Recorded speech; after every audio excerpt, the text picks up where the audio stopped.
So today is the day. It's the 14th, and it's the day that I will see my orthopedic surgeon this afternoon about 1:45 and make a plan for what's going to happen next, for a date for my surgery, for when I'll be admitted before that.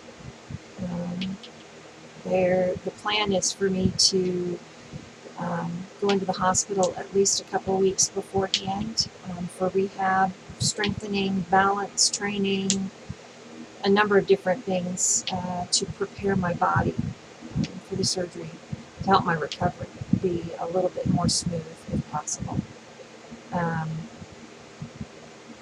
have really mixed feelings about all of this. On the one hand, I have, the kind of nerves that come with excitement because this is a means to an end for me. It's a chance to live my life without infections, without constant infections and wounds and trips to the wound care doctor every single week, 2 times a week. It's kind of an end to the way I've had to live my life for the last 8 years,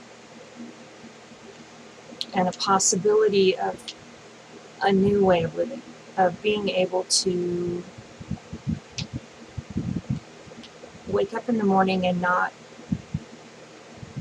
be so worried that, the next infection is going to kill me, or the one that I have currently. Is that one going to kill me?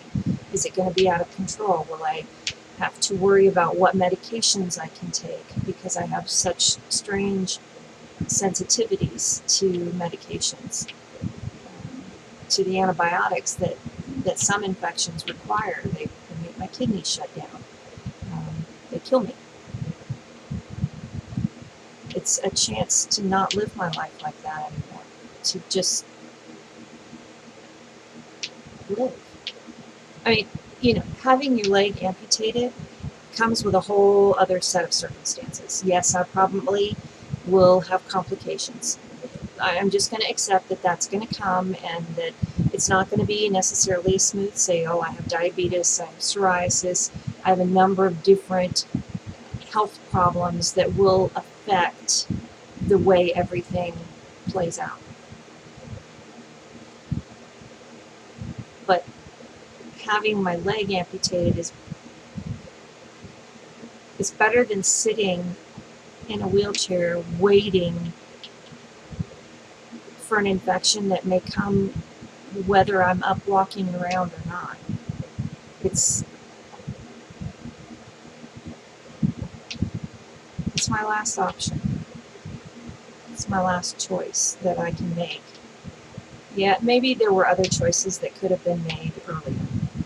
When they did the last surgery in 2013, maybe if they had pinned and plated it then, we wouldn't be at this point.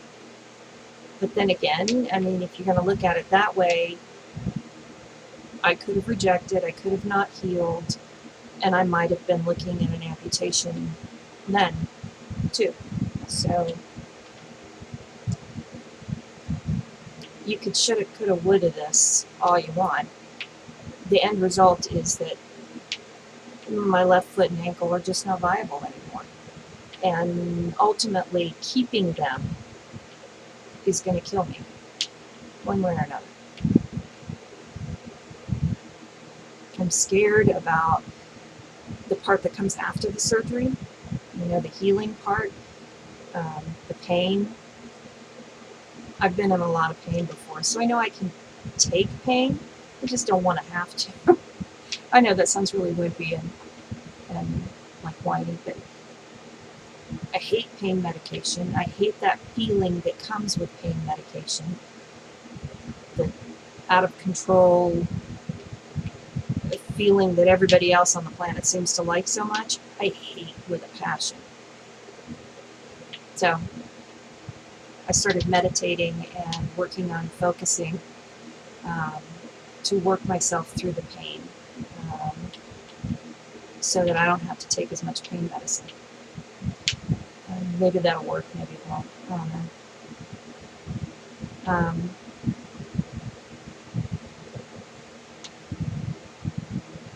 I guess that, and the concern that the people that are taking care of me, the doctors and nurses,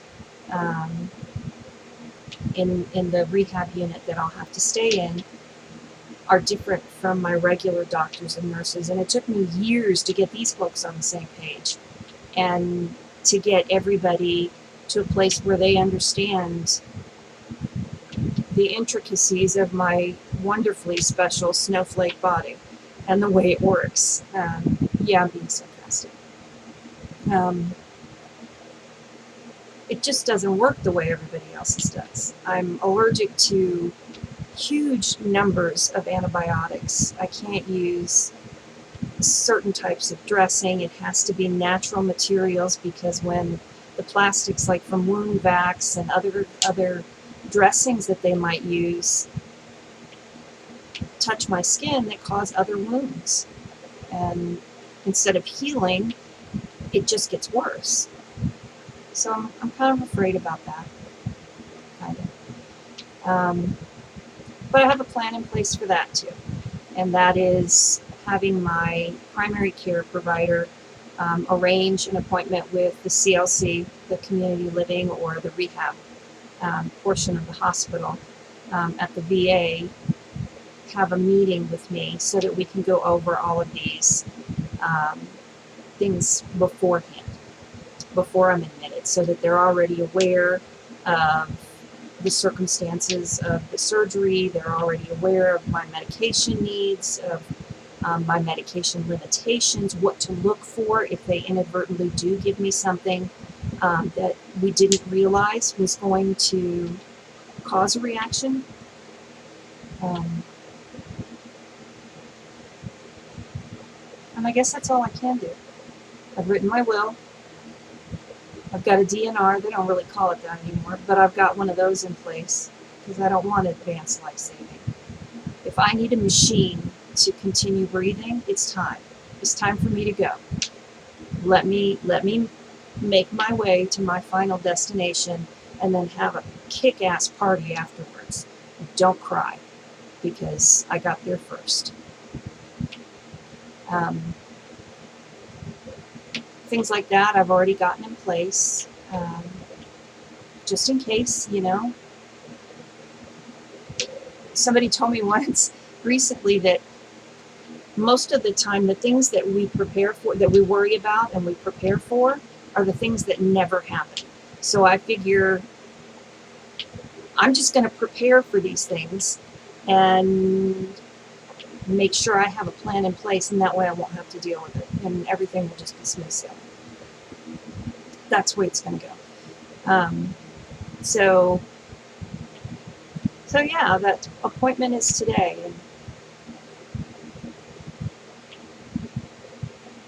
I don't think I can even describe the number of emotions that are going through me right now, from nerves to excitement to terror to this kind of strange, surreal, really, is this happening? Did I make the right choice? Am I sure this is the right choice? Is there something else out there that I could have done, can do, should do? Is there something that I just don't know about?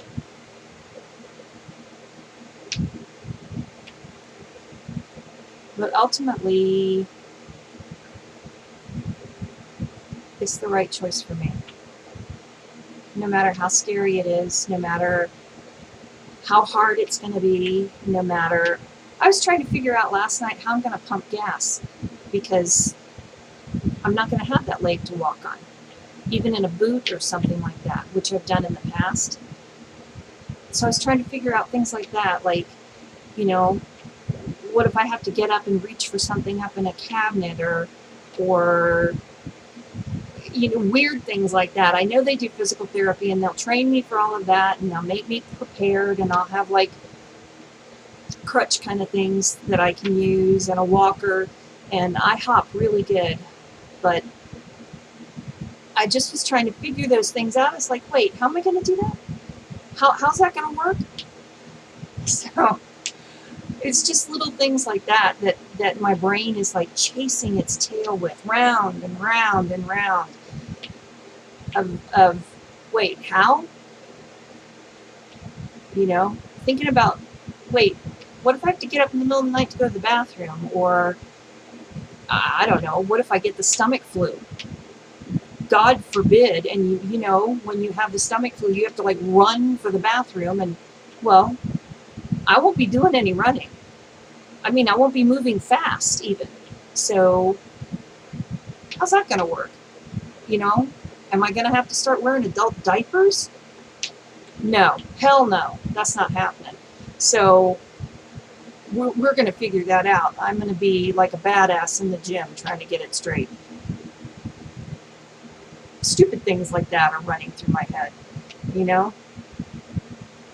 These 8 years of being in and out of a wheelchair packed on 50, 60 pounds.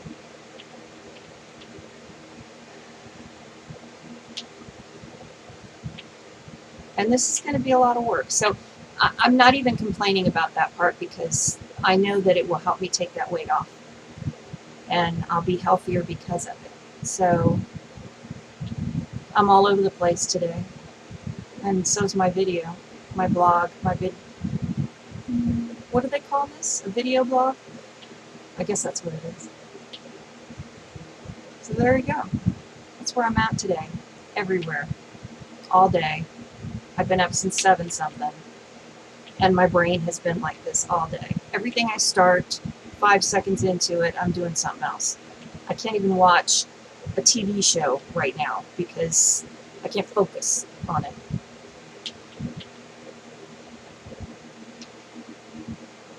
If I could tell people one thing, just one thing, for them to take away from all of this and move forward into their lives, it would be, don't wait for everything to be right.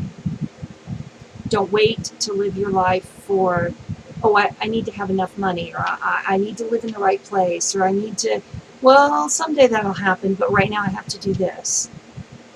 Go, see, do, live, eat, climb, whatever it is, jump out of planes, whatever it is that you want to do. Learn how to surf, play the piano, sing in front of people. Live your life now. Don't wait for that perfect moment to live your life, because you may not find that perfect moment. And before you know it, the moments that you have left might be numbered. And you just won't know. I guess the other thing that I'm trying to say is that you can't live your life in a cage. Don't make a cage for you to live in. There are plenty of cages out there that we're going to fall into or walk into, but don't make one in your own mind of who you are based on everybody else's reality. Make your own reality. Be who you want to be. Live your life the way you want to live it, in your terms, in your way. And love yourself before it's too late in life, before you've missed 50-something years of your life, wasted it by thinking you weren't worth it. Now I'm waxing philosophical. I think it's time to go. Have a great day.